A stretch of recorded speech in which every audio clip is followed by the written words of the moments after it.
Welcome back to the RetroGamer Rewind, guys. And today's episode is going to be really cool. So, we're going to dive into retro gaming entrepreneurship and how to become a successful retro gamer.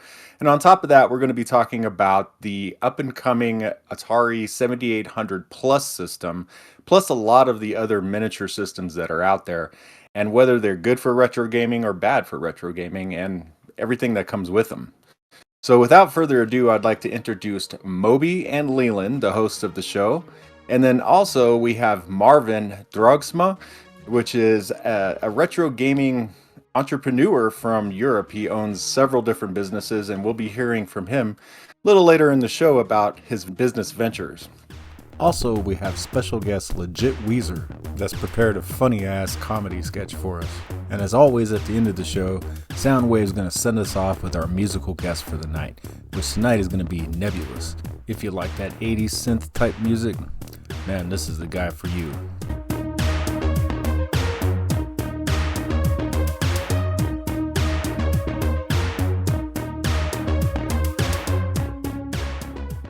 Today, I want to throw some real light and positivity on Atari. Because in the winter of 2024, Atari is releasing their new 7800 Plus console.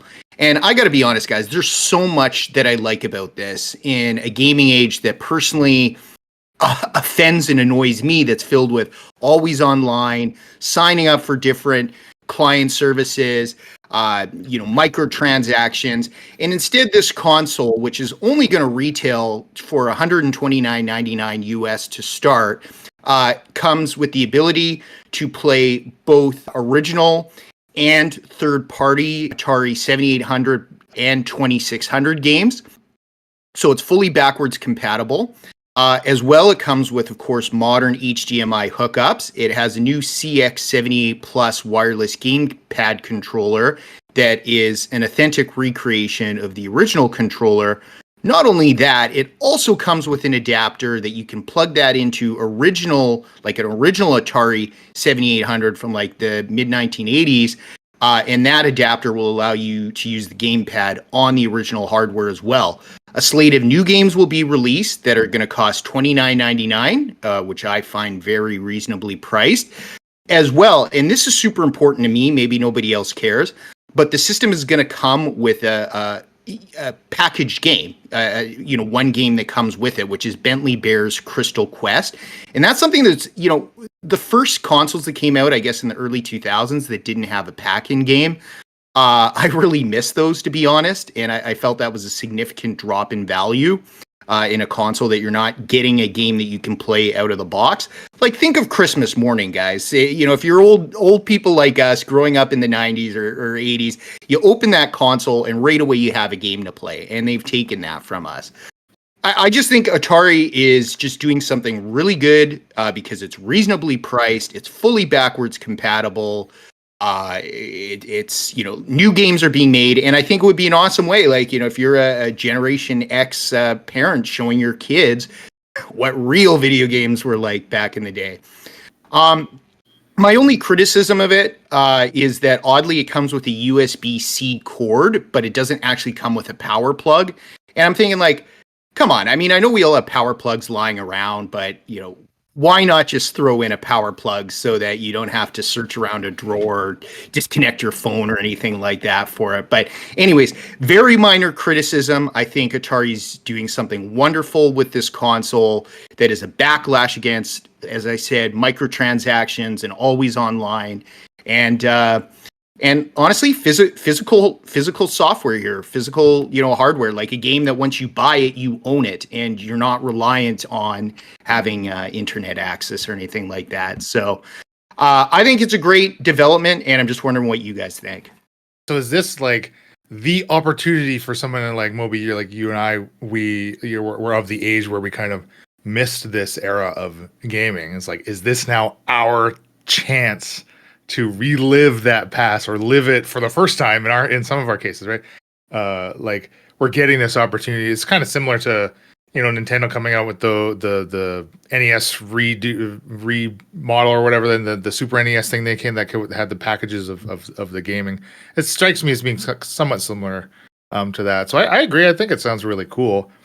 I assume the power plug is probably something to do with being able to just sell these worldwide without having to worry about the different types of adapters, like wall outlet adapters, which I guess is smart. But I agree with you. Like, I find that like I recently bought a new cell phone that's actually kind of like one of the newer models, and it didn't come with a wall outlet either, right? Like it came with nothing. Like it was just the fucking phone, and I had to use. I mean, it's the same cord as my old phone, but like it doesn't.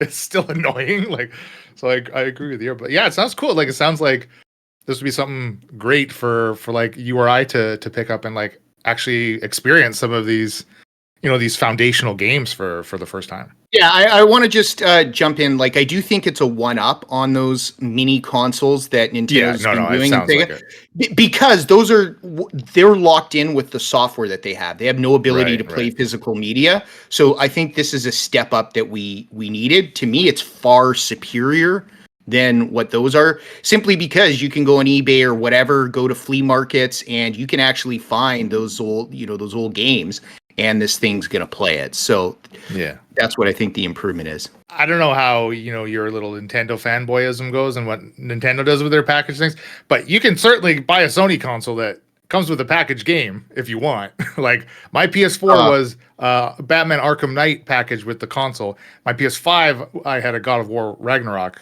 console package. Now you're obviously still paying more for the game inside. You're not getting the game for free just because you're buying the console, but you can still get a console with a game day one if you really want to in one box, May chip in a little. Leland, we're trying to save the planet a little, so less electro mess. IA plug would be better now. That's the reason behind it. And on the cartridge side, I so much wish that the PS5 came with like SSD cartridges. Just not those drives or download. Just plug in an SSD and have the game ready at start. They didn't do that, but I sort of hope for it to get back that feeling from earlier days. Just plug in the game and play it. Yeah, plug and play. With the Atari 2600 Plus and the 7800 Plus, I definitely think it's a really cool concept. Like you guys said, since you guys are of kind of the younger generation, you guys never experienced either the 2600 when it came out or the 7800 when it came out. So this will kind of give you that idea of what it felt like. And the fact that it actually uses the old cartridge-based games, and the fact that they're re-releasing these games, plus some of the homebrew games that never actually came out unless you were part of like Atari Age and bought it from them. I mean, it's just a really cool concept. Now there are several other miniature systems on the on the market. So you have like the Nintendo one, you have the Sega one, you have like the Atari flashbacks. I think I got one sitting back here, one of those little tiny little flashback systems. Now those were great for the time, but they came with the built-in games, and you really couldn't use like the old software in them.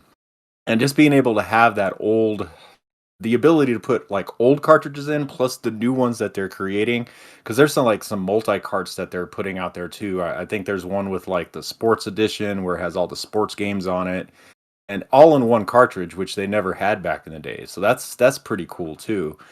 But another thing I kind of want to bring up now, Atari is really cool about this, but there's several other like vintage retro computer systems that have been coming out. So as you guys know, I have like the Commodore 64 Maxi, which is who makes that? It's like at Retro Games, or Retro Games Unlimited is the ones that make those.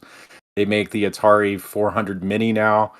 They have the the Amiga 500 Mini, which they're going to be releasing a full version of that next year, which I'm looking forward to. That's going to be kind of cool just to have that. But the one I'm really looking forward to, guys, is I have my European roots, so the ZX Spectrum, I got to play with when I was a kid, but since, being here in America, I've never been able to like see another ZX. Now they do pop up like on Facebook Marketplace and stuff, but people want like an absorbent amount for these things, like $250, $300 for just the little, ZX Spectrum with like the 16K expansion with it.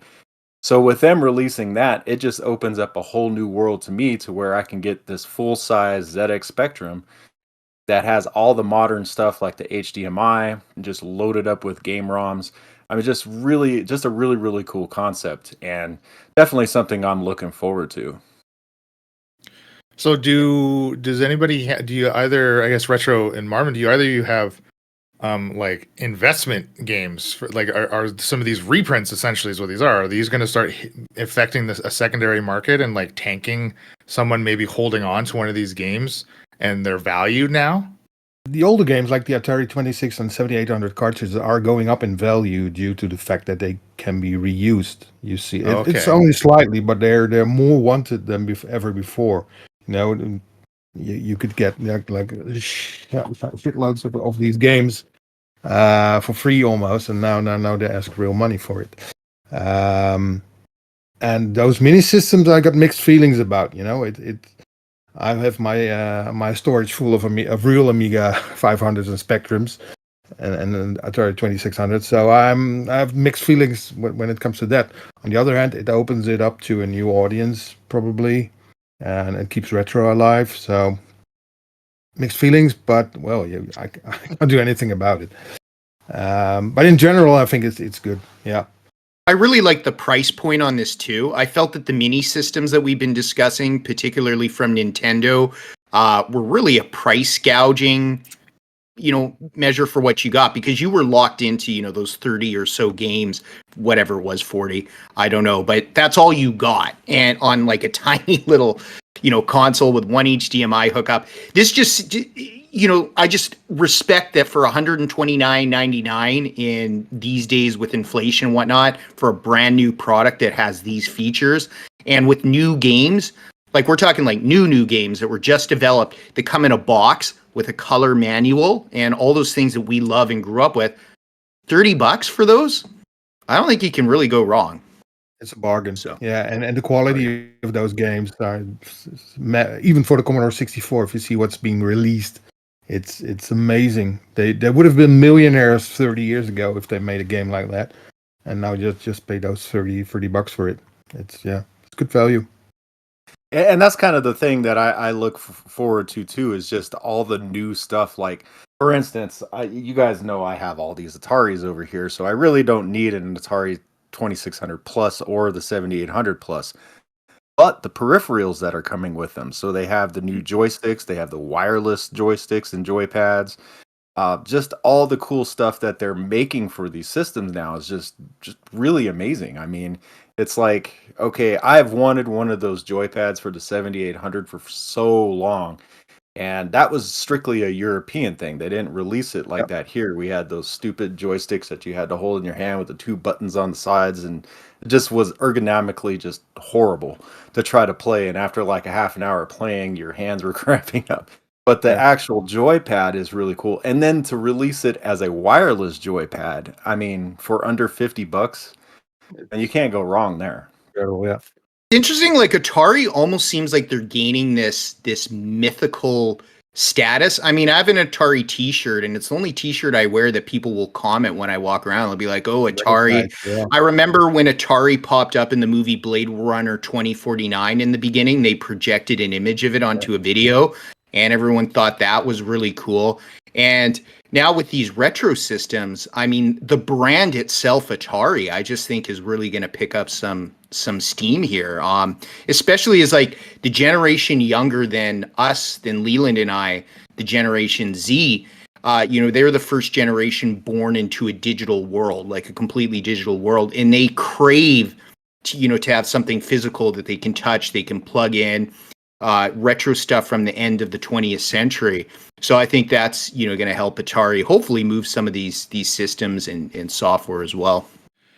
And if you like what we're doing here, please like and subscribe to the channel. If only 7.69% of our watchers subscribe, we'd be at 1.9 million subscribers already. So we've looked into the metrics. That's what we need. Give us that click, ring our bell. You know what to do. Oh, come on. How do you build a whole freaking tower in 3 seconds? You need to use the Build Pro settings, Dad. It's easy. Ugh. Yeah, well then I can't use the right buttons for my guns. Oh, I hate this freaking game. Ugh. Yeah, just because I kick your butt every time, bro. Oh yeah? Back in my day, you wouldn't have stood a chance against me. Want a rematch? Oh, no, I don't want to play again. I'm done. Are you tired of your kids kicking your butt at video games? Bring them on down to Willy's Fun Arcade. We've got all the classics that your kids won't stand a chance against you on. Mortal Kombat 2? I got the newest one of these on PS5, bro. You're going down, old man. Oh, yeah?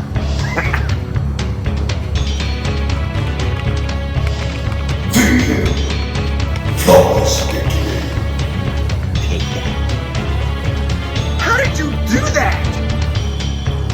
Where's the special moves menu? There isn't one.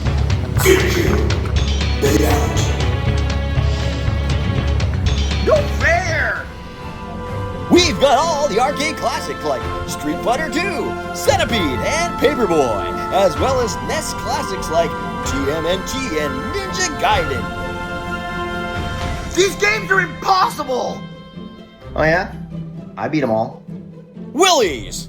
Put them in their place. No fair! Have you ever thought about taking your retro gaming hobby to the next level and becoming a retro gaming entrepreneur? Basically selling and trading old retro systems and things like that. Well, our next guest here, or our guest I should say, Marvin, he actually owns several retro gaming related businesses in Europe and he's quite successful at it. So let's go ahead and meet Marvin. Hey Marvin, how you doing today? Hey guys, I'm fine. Yeah, it's a nice quiet Sunday for me, so easy on the business. Yeah. So to tell you guys how me and Marvin kind of met up, I got my retro game collection and I had two Amigas within it that had the dreaded battery damage from the batteries leaking. And so I ended up having to get some kits to get like the sockets and the battery adapter kits to be able to have, the real-time clock and stuff again, clean that all up. And then I started working on the keyboard. And my Amiga 2000 keyboard was just in really bad shape. It had cracks, it was really dirty, it was missing keycaps. And I was having the hardest time just trying to find the right keycaps for it, because if you're in the know and you know what the Space Invader keycap is for the Amiga, that's what I was looking for. And I had put on an Amiga Facebook groups post, basically reached out and if anybody knew where I could get some. And Marvin responded. And basically, I started working with him. He got me the keycaps. Also, with that, he gave me a surprise too. He actually sent in an Amiga not workbench, but a ROM, basically coming in that I didn't have, Kickstart ROM. So I had the 1.2 Kickstart ROM in my Amiga 2000, and he gave me, I think it was the 2.3 Kickstart ROM for just free. Just threw it in there, so it was a surprise when I opened it up. It was really cool. Plus, he added a bunch of swag in there. Like the retro game or the retro computer museum and other things. Gave me some pins. So really cool guy. So I just kind of wanted you guys to meet him. Now, how did you get into the retro gaming business, Marvin? Oof, it's so long ago that it's hard for me to remember, but it's only 10 years, but I'm old. I think there's like two key moments that led to my business currently. The first one is that I worked for a client in IT that worked in a very old building, like 70s styles, old IBM headquarters in Amsterdam. And I came in there and I looked at the furniture and said, this looks cool. And I talked to the owner and said, you know what's missing? A pinball machine. I wish you had a pinball machine. And then he asked, well, can you get some? And I was, maybe, yeah, sure. Because I knew of a friend who knew a friend that sold pinballs. So I got the guy a pinball, two pinball machines, some arcades, of course, and rented it out to them, and that made good money. So I was, I like the stuff I'm selling, and it makes good money. So let's start with that. So that's the arcade side of things. And then when we were organizing Amiga 30, which is almost 10 years ago in Amsterdam, a friend of mine, Marcel, had a large storage full of Amiga, used Amigas, new Amigas, everything Commodore, like huge. And he was kind of tired with selling those machines. The best stuff was out, he said.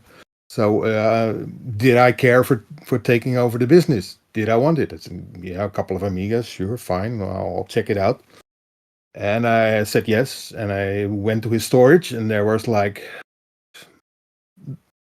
Commodore headquarters storage amount of Amigas and Commodores. But I already said yes, so I rented the truck, and it was like 18. Yeah, it's Euro pallet size, 150 by 1 meter, 2 meter size, stacked up, full of hardware.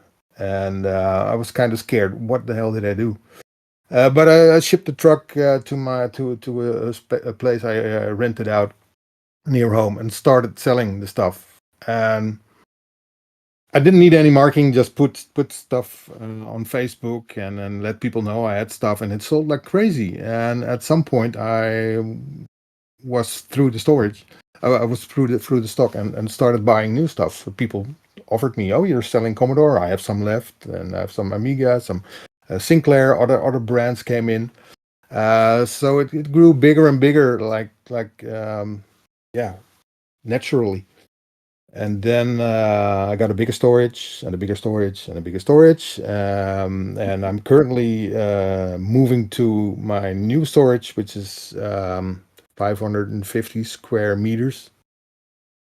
Don't ask me how many feet, yards, or whatever you calculate in. It's getting bigger and bigger. And it's paying the bills. It's still a hobby. We started with a couple of friends of mine who let's get together and start the retro 8-bit shop to make it more professional to sell worldwide. So we did that. That's our third or fourth year now, and we're growing and growing and growing, getting bigger. Dare I say we're the number, well, at least in the top 3 of retro shops worldwide. Selling everything retro, new stuff, old stock, secondhand stuff, and I'm loving it. I'm really this is not a job. This is fun. So and like you, RFX, it's like trying to give a bit extra. I'm not just selling you the keys. I want you to come back. So I give you a little extra, and you might need this, you might need that. So I'm your local retro drug dealer. Yeah. Slowly reeling you in to go, oh, you got that system? Do you know Amiga has this, Amiga has that? So that's but it just makes so much fun, it's the people you meet and the business I do. It's lovely, and it's one of the businesses I have, but it's by far the most fun one. I come from a marketing background. That's what I did in university and do for my day job. And I'm wondering, what challenges have you had with your business in marketing? Have you had to, for example, learn that maybe social media was very beneficial, or it didn't do anything for you and was waste of time? Or do you connect with customers at conventions? What have you learned about marketing for your e-commerce store? Well, marketing is always it's a tough job. You can do it. It's the only way you can do it is wrong. Almost always. But surely social media helps me. I'm not a big fan of everything Facebook, but I'm on it, and I love the interaction with people. And the word of mouth is very important in this business. I try to advertise in specific magazines, niche retro magazines, which luckily started to come back.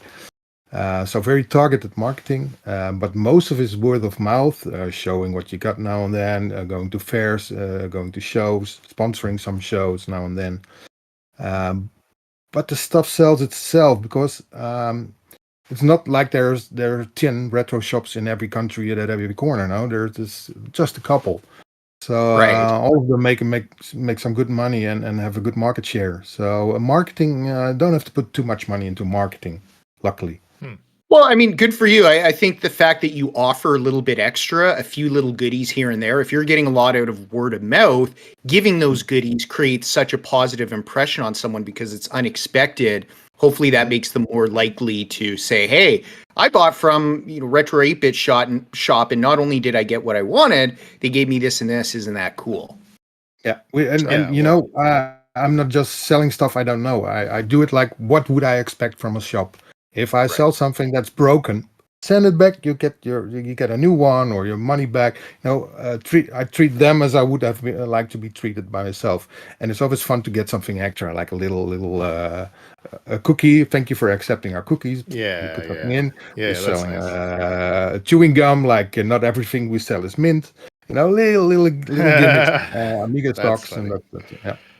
Well, actually, that all Atari contributes. stuff, That all contributes to the good word of mouth too, right? So I have a question on like pricing. Like, how do you base your prices and stuff? Like, have you found? I mean, speaking of market share, you found that you've garnered enough market share where you are the one setting the prices for some of these things. I mean, sure, you're going to find comps you can look around and try to gauge what ranges you should be in, but where and who do you actually look to for that kind of stuff, for that just some guidance for yourself? That's what you're touching on, one of the hardest things here, because if I sell new stuff, the most of the time the producer says, okay, this is the market price, please keep at that level. Okay, right, here's the MSRP. Yeah. If I got chips and stuff, I mostly look at, okay, what are they going for on eBay, because eBay and other marketplaces, because that tends to set the higher price. Okay, what are people willing to pay for something? And then they take that price, halve it, and that's where it goes into the store. If I still make money of it, because it depends on how much I paid for it as well. But we're trying not to be greedy. Yeah. There's but you always, still need to turn there's systems that are very, very, very rare, and then but that's where we really make some money. But on the chips and stuff like that, we take average eBay prices and take 25-30% off. That's the general rule we use. Yeah. Mm-hmm. I kind of do the same thing Marvin does, but on a way, way, way smaller scale. So I'll go to like Facebook Marketplace and actually find systems that people are listing as not working. Something's wrong with it. I'll take them in I'll try to, they ask for like $100 for like a Commodore or something. And I'll be like, well, it doesn't work. I'll give you $50 for it. I'll bring it home and find out like the PLA chip is not working in it or something, so I have to replace that. And then I got to find a replacement, which aren't very cheap anymore either. So you got to think about the money that you're actually putting into these. Now, obviously, you can go with an actual original like PLA chip, or you can go with something that's like right, that's a little cheaper, but it's not the original equipment.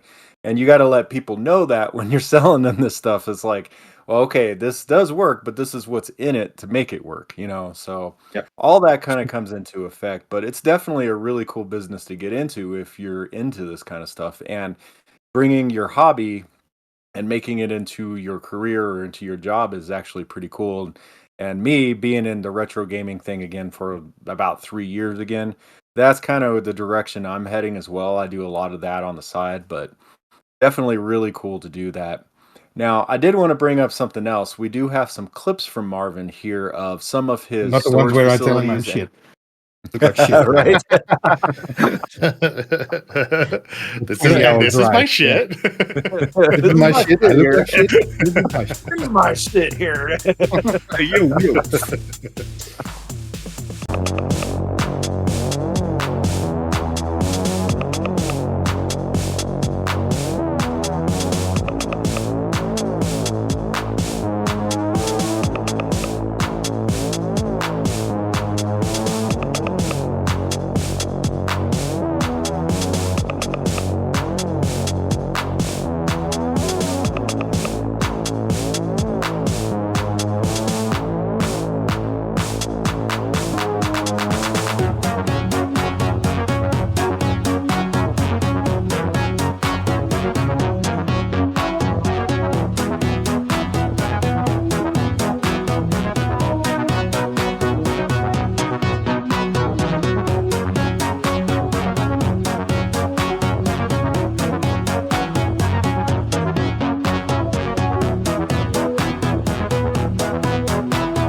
So now, the thing that everybody kind of wants to know is retro gaming profitable? Is there a good profit margin that you can make off of these systems, whether they're broken, you got to fix them to sustain them in the market, whether you're bringing them in and they actually do work?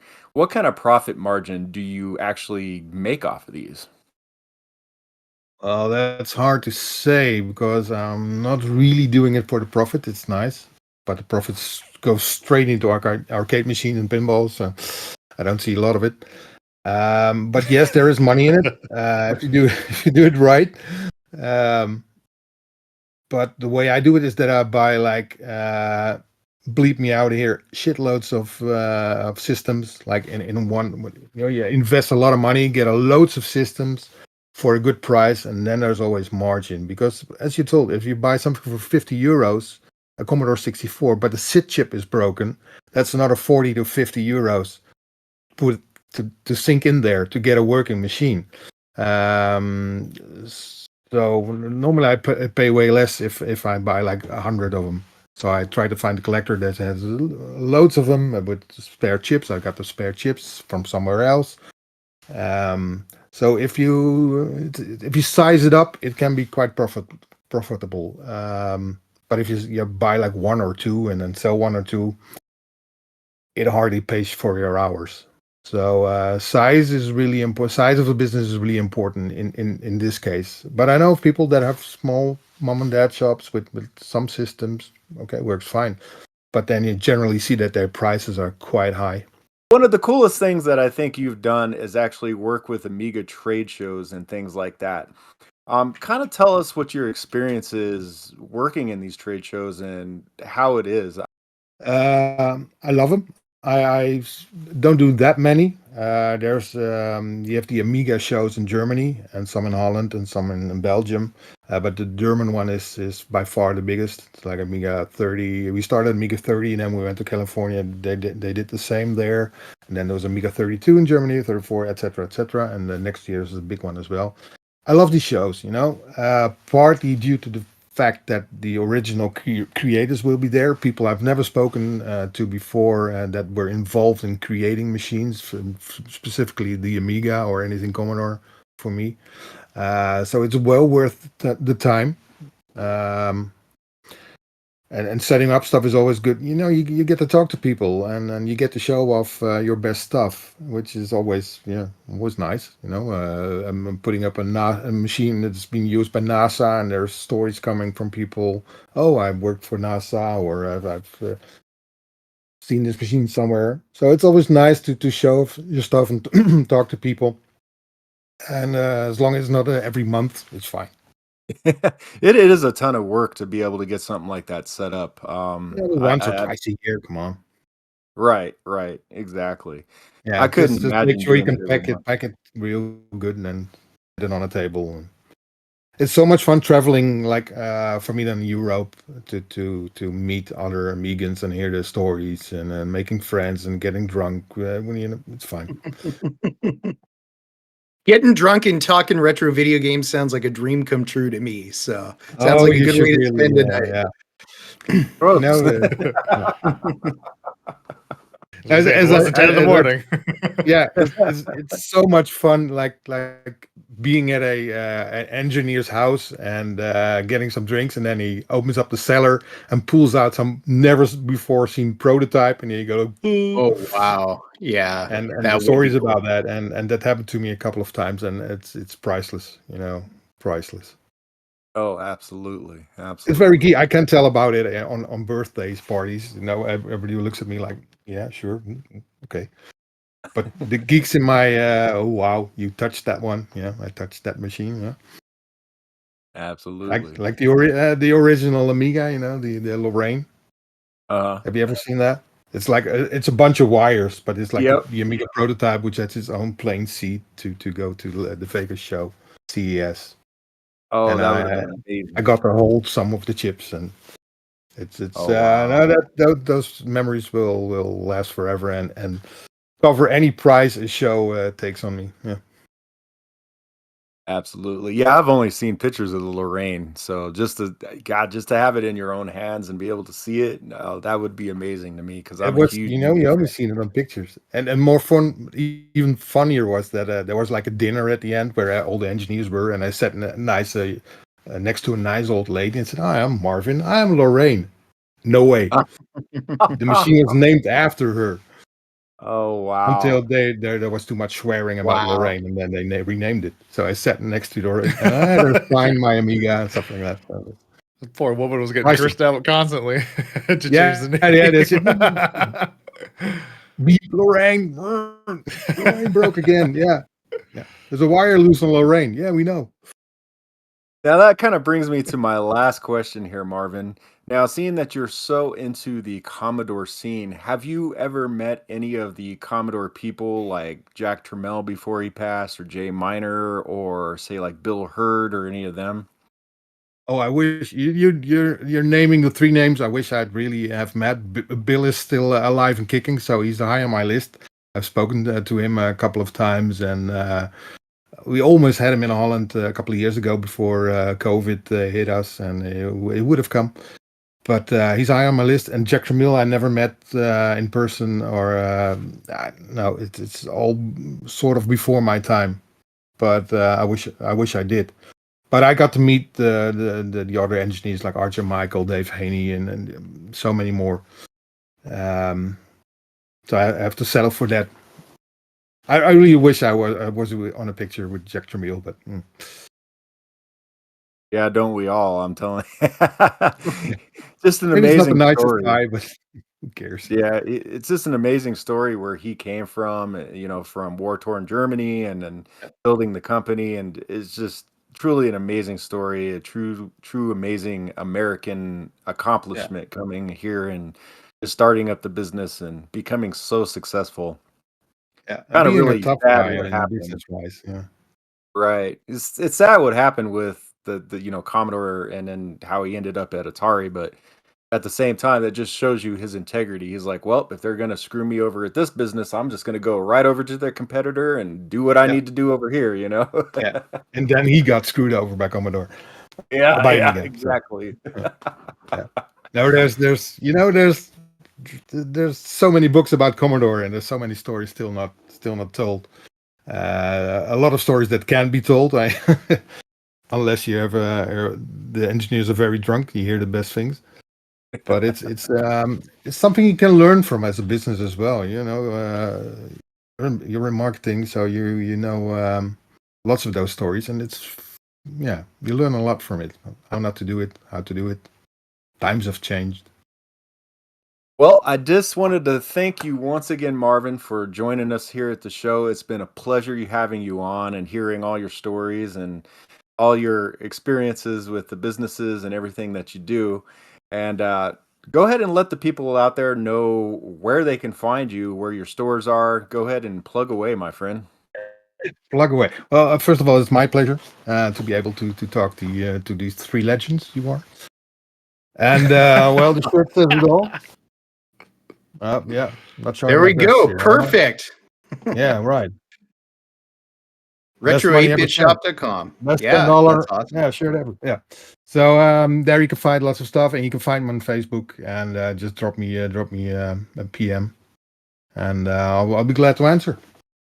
Well, cool, Marvin. Once again, thanks for having you on the show. And we're going to go ahead and head out of here as well. So from the Retro Rewind, this is RGX. I've been Leland Steele. I've been Moby. And to send you guys off, here's Soundwave with our musical guest for the night. Thanks, RGX. What a great show. I want to give a big thanks to Marvin for taking time out of his busy schedule to join us today. If you like what you've seen, go ahead and click like, subscribe, and ring that bell. You can also help support what we do here by dropping a super thanks. Now, our next guest creates some of the best smooth synthwave music you will find. In fact, all of the music tonight, except for during the comedy skit, was was provided by him. A fellow Omega lover and YouTuber. Let's give it up for Nebulous.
Now, have you ever thought about taking your retro gaming hobby to the next level and basically entering into the business world of retro gaming? There can be some money made within this, and our guest tonight, Marvin, he actually owns several different retro gaming related businesses and does some other entrepreneur type stuff. I almost said shit. Let's redo that. He just does That some would be shit accurate, stuff. yeah. He's just selling some shit there. Yeah, That was too funny. All right, let's do it I'm again. not a farmer. No.